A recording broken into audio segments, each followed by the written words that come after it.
Welcome. Thank you, Chairman Stabenow, Ranking Member Cornyn, members of the committee. My name is Margo Thorning, Chief Economist of the American Council for Capital Formation. I appreciate the chance to appear before you today.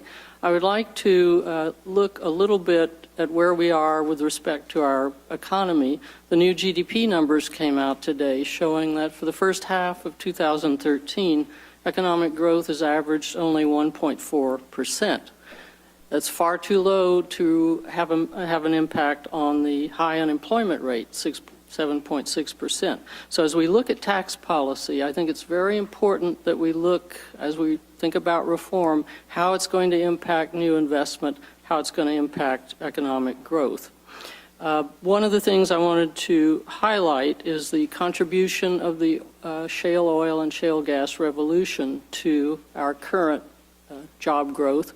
It's not as strong as it should be, but states like Wyoming, North and South Dakota, Texas, Colorado, others are experiencing much faster growth in personal income and much lower unemployment rates than our states that aren't producing shale oil or shale gas.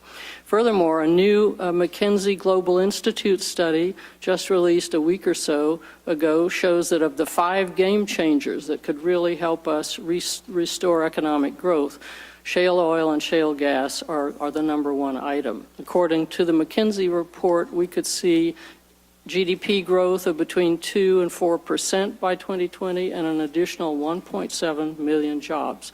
So we need to make sure as we evaluate tax proposals that we look at the costs and the benefits and think about what they may do to investment incentives. I'd like to propose that the policymakers think even more broadly about tax reform and think about a consumption tax in which all investment, including for renewables, oil and gas, every kind of energy is expensed the first year.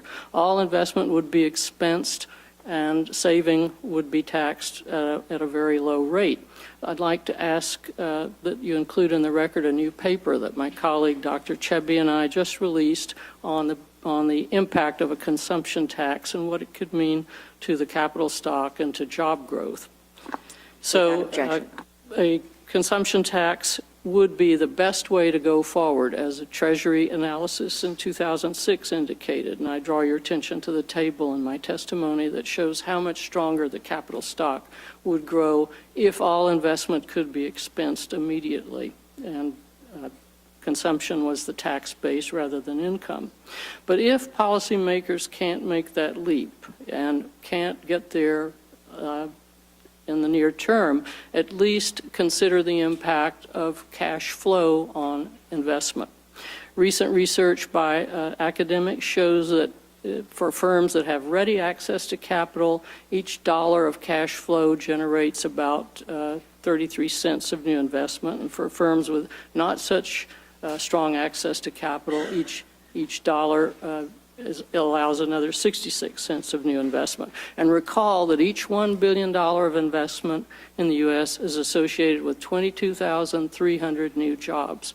And the new GDP numbers that BEA released today show that we're still down $27 billion in non-residential fixed investment compared to the fourth quarter of 2007. So here it is, 5 years after the recession started, we still haven't gotten real investment up to the level that it was prior to the recession, and it's obviously hurting job growth.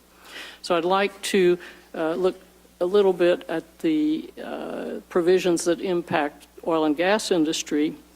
They, of course, use accelerated depreciation, LIFO, other provisions, bonus depreciation that are available to all industries. But in particular, provisions like geological and geophysical expenses, intangible drilling costs, percentage depletion are really outlays for current labor costs, current well costs. These are costs that have no salvage value and they shouldn't be depreciated. So it's important that these provisions be kept in the code as long as we have the current system in order to keep the cost of capital low for these investments that have been responsible for so much of the shale oil and shale gas boom. One thing that I think we ought to also think about, and again harking back to the need for cost-benefit analysis, is as we look at incentives for renewable energy, we need to look at the cost of that energy and the benefit that we're going to achieve. As you see in the table 3 in my testimony, the Department of Energy estimates that the capital cost of renewable energy electricity generation is far higher than that for conventional energy. In addition, the costs in my table don't even measure the need for backup generation. They're just strictly the capital costs. And in this global situation where energy costs matter, we want to keep energy costs as low as we can in order to stay competitive and we hope strengthen our economic recovery. It's interesting to note that European countries are cutting back on their subsidies for renewable electricity and energy, in part because they've realized it's impacting their energy costs. So we need to be sure that each of the provisions in the code really meet that cost-benefit test. And as data from the Congressional Research Service shows, the renewable sector gets 80% of all the tax code subsidies, and other energy is only getting 20%. And finally, I'd like you to think about some of the environmental regulations that act like a tax on U.S. industry in general, not just the energy industry. For example, the administration's new social cost of carbon number, which is pegged at about $36 a metric ton of CO2, compared to their number 3 years ago, which was $22, is based on, we're not sure what, it's not been a transparent process, and we think stakeholders should be allowed to understand and comment on changes that may be justifying stricter requirements for renewable fuel and other mandates. Other provisions like the renewable fuel standard, which the National Academy of Science study just released, shows have actually increased GHGs, not decreased them. That should be looked at too, because it's clearly costing consumers a lot of money and it's not helping the environment. And finally, the Clean Air Act is not a good tool for regulating GHGs, and is, according to ACCF studies, which I cite in my testimony, and others, costing quite a bit of investment because of the uncertainty and the inability to meet some of the targets that EPA is supporting. So finally, I'd just like to say, let's take each provision in the code and look and see how much job growth and investment it's creating, and make sure that as we move ahead, we're keeping our eye on the most effective ways of growing our economy. Thank you. Thank you very much. Before proceeding to questions, I do notice that let's move now to questions. And I think that the fundamental question, in listening to all of your testimony for me, really relates to the broad picture that we look at when we talk about this question of picking winners and losers. We hear that a lot. We shouldn't pick winners and losers. But our tax code, in fact, has. It started 100 years ago, and I'm sure I would have supported that 100 years ago. And we've proceeded not only with a series of benefits and policies to spur the oil and gas and coal industries over that time period, but they have been consistent. They have been embedded in the tax code. They don't have to be put in tax extenders every year. So there's the ability to plan, to make investments, and it's paid off. When we invested, we picked a winner, they've won. And it's been good for the economy. I mean, there's certainly many challenges now as it relates to other issues, but in the last 30 years, we've given fossil energy companies support, federal taxpayer support, worth about $166 billion adjusted for inflation. And we're now at a point where certainly our oil companies are the most profitable companies in the history of the world. The five top companies making $112 billion in profits 2012. I don't say that in any disparaging way, except to say the question is it appropriate? Is it needed to continue with limited dollars in a time of trying to balance budgets, that we continue with that? And so I guess I would ask each of the panelists in some way to respond to this in terms of what approach is best for us right now. I mean, in the area of the ITC, the production tax credit, 48C, which, as the author of 48C, looking at the fact that in 2009 we put in place an advanced manufacturing technology credit for 30% of the costs of retooling and equipment and so on for clean energies. And we had 3 times as many requests as we had the dollars. It was capped at $2.3 billion, with 3 times as many requests as we had available dollars. So each one of the ones at the 3 at the top have been stop, start, or just stop in the case of 48C. So when we look at all of this, you know, broadly speak to how, in the age of clean slate tax reform, which the chairman and ranking members have asked us to do, we certainly wouldn't have, I don't think, designed this 100 years ago to look like this. So here we are at this point in time, and what is the approach that we ought to be using at this point to fix this? I'd suggest we let markets decide which technologies are going to survive and thrive. I think expensing, as I mentioned, for all types of energy investment would be optimal. It puts everybody on the same playing field. I'd like to point out that the reason for our manufacturing renaissance, most people think the low-price natural gas has been a huge factor in that. So we really ought to, and the resurgence in U.S. oil production is certainly reducing our dependence. So as we look at tax reform, we ought to be very careful not to harm the incentives that have been responsible for this very strong help in our economic recovery. Thank you. Senator Cornyn. Well, thank you all for being here and for your testimony. I want to start with Dr. Thorning because I think there's a major misunderstanding here in Congress and perhaps around the country in terms of what sort of tax treatment different forms of energy receive.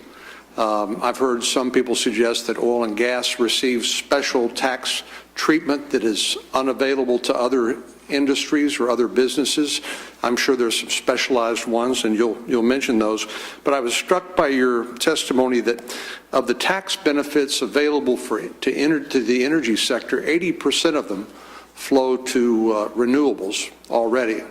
And would you care to put a little meat on that bone for us? Yes. The tax provisions that are used by the oil and gas industry are primarily things like accelerated depreciation, LIFO. All of that is certainly available to every industry. The bonus depreciation was cut back for the oil and gas industry to 6% versus 9% for other manufacturing industries. It's the geological and geophysical expenses, the intangible drilling costs are really labor costs. It's engineering costs, it's finding the sites, it's drilling the well. And those are analogous to the costs that a Google or an Apple incurs when they are developing a product. So most analysts feel that expensing those costs is the right way to treat them because they're not assets with a depreciable value. So I think it's important to look at the whole picture and consider that the oil and gas industry really doesn't have any particular advantage over other industries. Another thing I want to bring out, the oil and gas industry over time is no more profitable than any other industry. If you look at the data, their rate of return on assets is about the same as others. So we want to be careful as we think about tax reform not to do things that will hurt the cash flow that is used, especially by the independent producers, for finding oil and gas here in the U.S. Well, I certainly support Senator Baucus's and Senator Hatch's blank sheet approach to tax reform because I think it would be very instructive, not just to members of the committee and Congress, but to the American people to see what the relationship to marginal tax rates, how various tax credits, what the relationship is. In other words, I think that under Chairman Baucus's approach, a blank slate will tell us, first of all, we'll have to figure out how much revenue needs to be generated by the federal government. What would that rate be? And if you're going to add back in various tax credits, subsidies, and expenditures, how much you'd have to raise the marginal rate in order to accommodate that tax expenditure. Now, I'm confident there are many, or let's just say some, tax expenditures that will have strong bipartisan support. But hopefully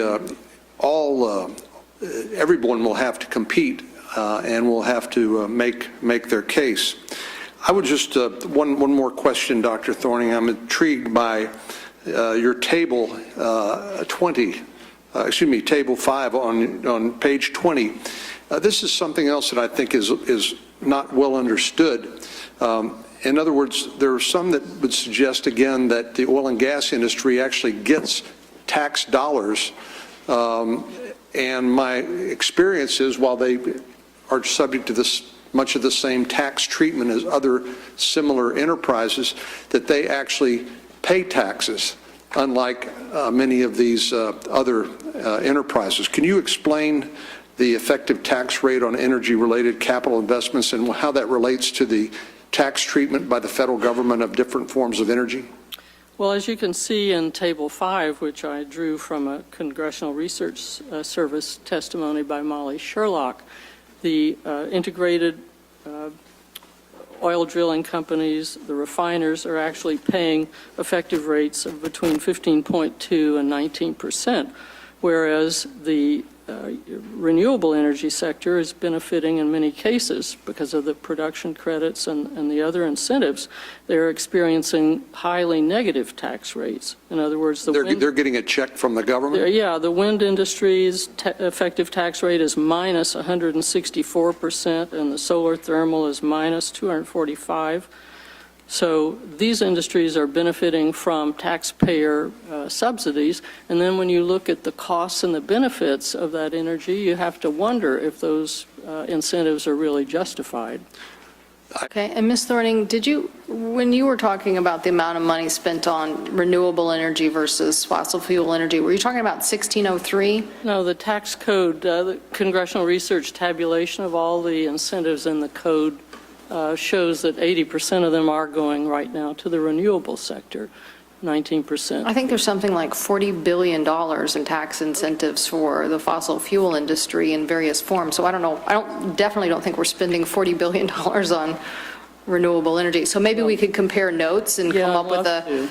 Because if you're counting accelerated depreciation and other expenses, other deductions, those are allowed for all industry, not just oil and gas.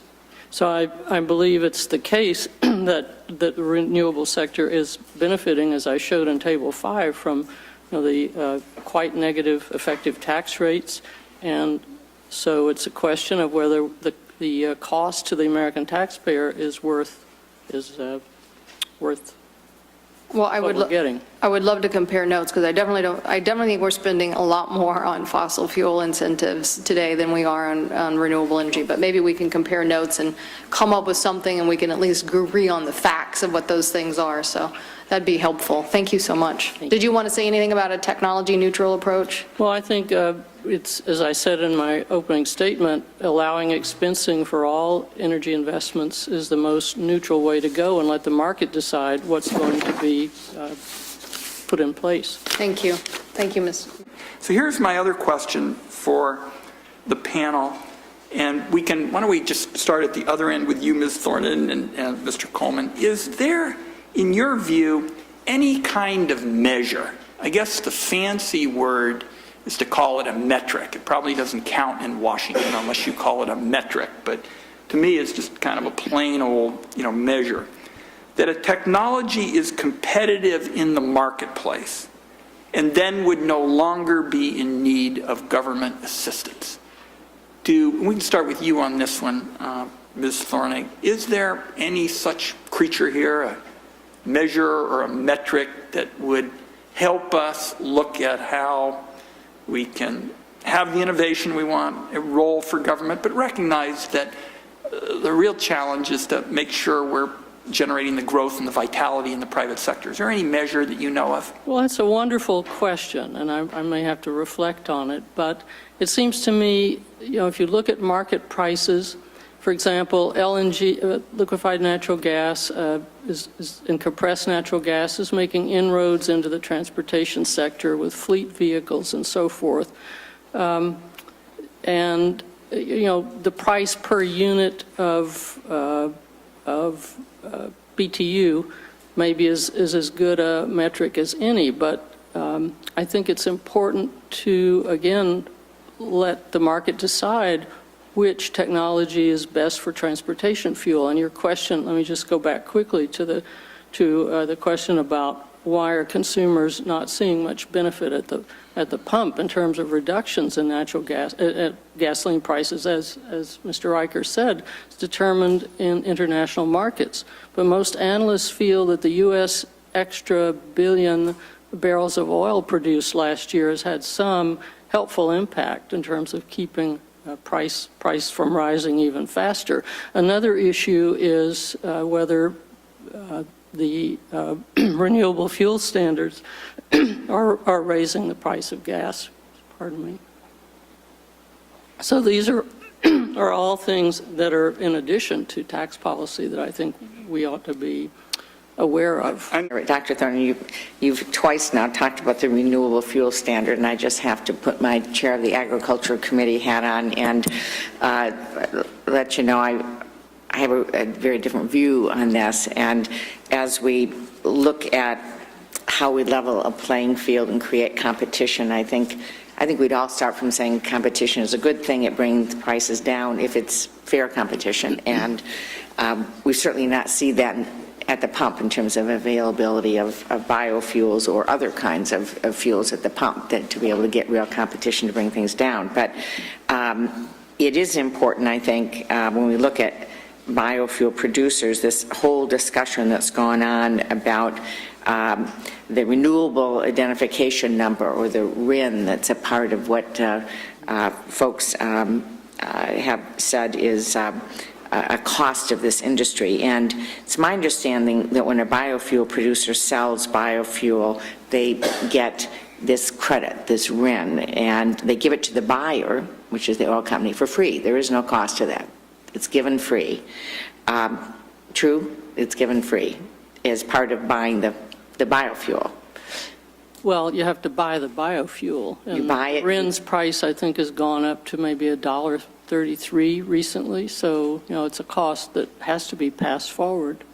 I guess the question I would just say, and it's just important for the record that I make it, that I want to speak to this a minute, is that the purchaser buys the biofuel, they get the credit, there is no cost to that, and then the oil companies trade this and create the value back and forth. There's a small group that trades all of this, and the cost goes up and up and up based on how they trade it. And as I understand it, there are 2.5 billion unassigned credits, RINs, coming into 2013. And I'm not sure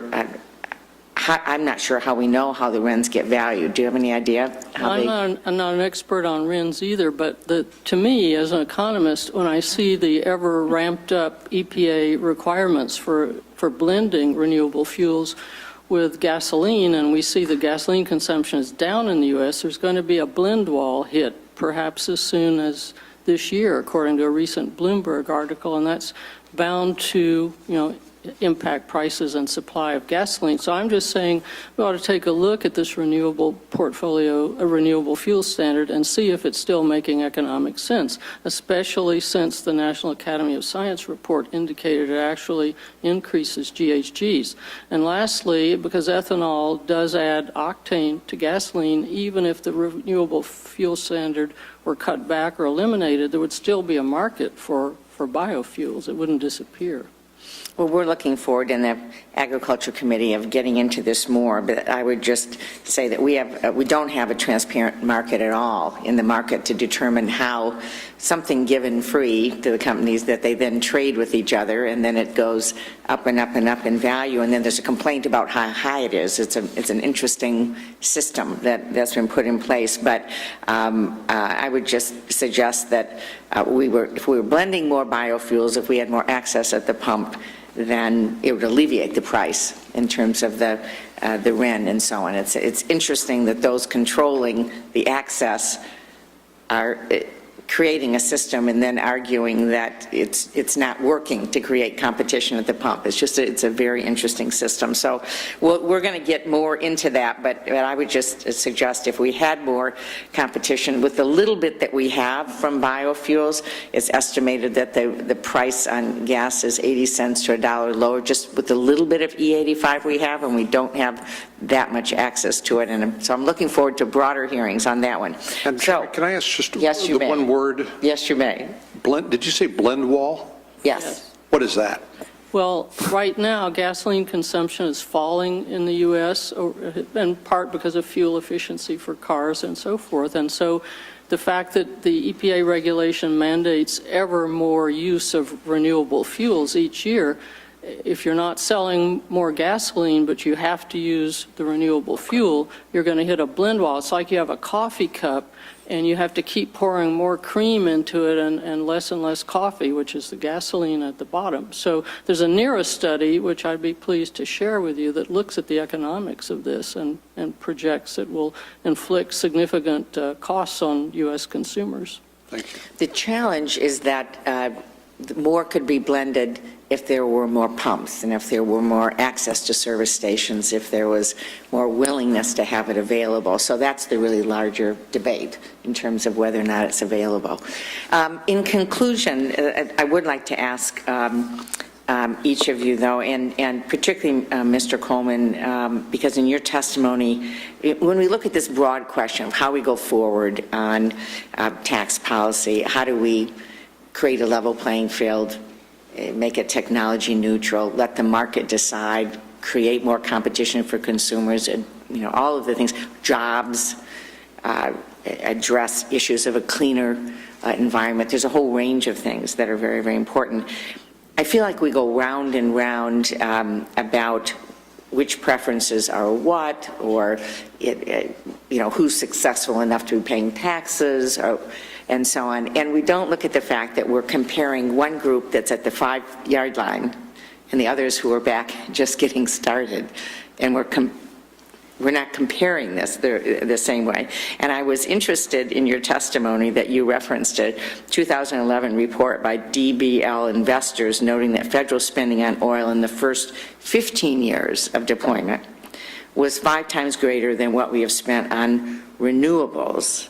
And from your investment experience, I know it takes about 15 years or more for some technologies to move from R&D to initial commercialization. So we have we have mature industries, successful industries in America, clearly. We want them to be successful. Certainly, we want the jobs and so on, but we're comparing a mature industry that's gone through all the beginnings of it. They don't need to worry about a renewable or a refundable tax credit. They're at a point, they've gone through all those stages. They're now paying taxes and so on. Then you have all these new technologies that's in the interest of our country to develop.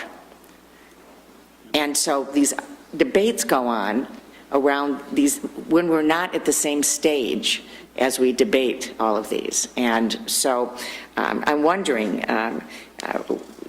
speak to that, and any of you that would like to speak to that in terms of, again, how we look at these technologies, how we determine the policy, and how far along are we in the development of our clean energy technologies? What are the technologies that you think are going to become most competitive with conventional sources? And how do we wrap this all together? Because we can argue either side using lots of numbers that show a lot of different things, but we are talking about a mature industry versus new promising industries, and the challenge of making sure that we can be competitive in those industries in a global marketplace and do the right thing for our country. So, I'd like to suggest that it might be better to have the government have taxpayer money going into R&D more than trying to pick the technologies and fund them. I mean, we've seen what happened after the 2009 Act and the series of losses of taxpayer money from picking the technology. I just want to bring you back to 1832. That's when the first electric car was developed in Scotland. It was a battery-powered electric car. And by 1910 or so in New York City, the electric vehicles had a quarter of the market. But as we know, since 1910 in New York City, the electric vehicle, because of failure to come up with a satisfactory range and battery, has just not made it. So, the electric vehicle has been in place for 180 years in one form or another, and it's still not really commercially viable. So I think picking winners is not the government's long suit. I'd rather see money going into R&D and keep the tax code neutral so that each technology has the same ability to write off its investments as the other.